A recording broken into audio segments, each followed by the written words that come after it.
पनवेलमधून एक धक्कादायक घटना समोर आली आहे. या घटनेत एका मुलीनेच जन्मदात्या आईची हत्या केली आहे. प्रिया नाईक, वय 44 असे या मृत आईचे नाव आहे. घरगुती वादातून हत्या झाल्याची माहिती आहे. या प्रकरणी पोलिसांनी 3 आरोपींना अटक केली आहे. यामध्ये प्रणिता पाटील या विवाहित मुलीचे नाव समोर आले आहे. या घटनेनं पनवेल हादरला आहे. मुलगी प्रणिता ही विवाहित असून तिला 5 वर्षांची मुलगी आहे.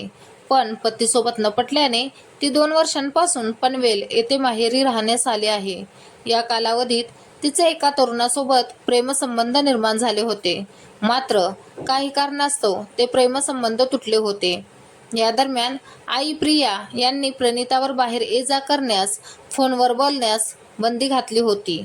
ती बाहेर गेल्यास तिचा त्या फोन सतत चेक करत होत्या. मोबाईलची तपासणी करत होत्या. आईच्या या निर्बंधांना प्रणिता वैतागली होती.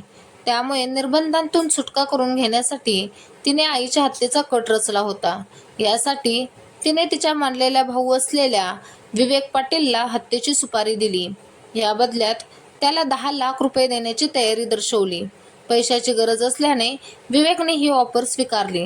मित्र निशांत पांडे याच्या मदतीने विवेकने 13 सप्टेंबर रोजी सायंकाळी प्रिया या घरात एकट्या असताना वायरने गळा आवळून त्यांची हत्या केली. रात्री प्रिया यांचे पती घरी आले असता प्रिया बेशुद्ध अवस्थेत आढळून आल्या. त्यांनी तातडीने प्रिया यांना रुग्णालयात दाखल केले, पण डॉक्टरांनी त्यांना मृत घोषित केले. याबाबत पनवेल शहर पोलिसांनी अकस्मात मृत्यूची नोंद केली. शवविच्छेदन अहवालात प्रिया यांची गळा आवळून हत्या झाल्याचे स्पष्ट झाले.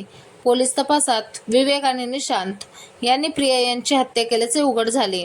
दोघांची चौकशी केली असता प्रणिताने दिलेल्या सुपारीनुसार प्रिया यांची हत्या केल्याचे कबूल केले. त्यानंतर पोलिसांनी प्रणितालाही अटक केली. या घटनेने आता पनवेल शहर हादरले आहे.